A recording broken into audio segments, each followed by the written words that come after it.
జగిత్యాల జిల్లాలోని గొల్లపల్లి మండల కేంద్రంలోని పాఠశాలలో జరుగుతున్న ఫుడ్ పాయిజనింగ్ తో విద్యార్థుల ప్రాణాలు గాల్లో కలుస్తున్నాయి. గత వారం రోజుల క్రితం కల్తీ ఆహారంతో 2 విద్యార్థులు మృతి చెందారు. విషయం తెలుసుకున్న డిప్యూటీ సీఎం బట్టి విక్రమార్క విద్యార్థుల తల్లిదండ్రులను పరామర్శించారు. అంతకుముందు మంత్రి పొన్నం ప్రభాకర్ తో కలిసి బట్టి గురుకుల పాఠశాలను సందర్శించారు. వారిద్దరూ పరామర్శించిన కొన్ని గంటల వ్యవధిలోనే గొల్లపల్లి మండల కేంద్రంలోని గురుకుల బాలిక పాఠశాలలోని 5 విద్యార్థినులు తీవ్ర అస్వస్థతకు గురయ్యారు. స్థానిక సిబ్బంది వెంటనే అస్వస్థతకు గురైన ఆ విద్యార్థులను 108 వాహనంలో జిల్లా ఆసుపత్రికి తరలించి చికిత్స అందిస్తున్నారు. దీంతో విద్యార్థుల వరుస మరణాల ఘటనలతో తల్లిదండ్రులు భయాందోళనకు గురవుతున్నారు.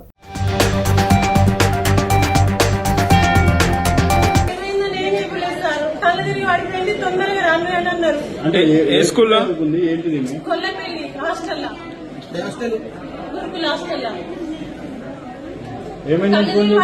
తల్లిదండ్రులు పడిపోయింది. తొందరగా వచ్చి హాస్పిటల్ జాయిన్ అవుతున్నాం, మీరు రాను అని అన్నారు. లోపల ఉన్నారు.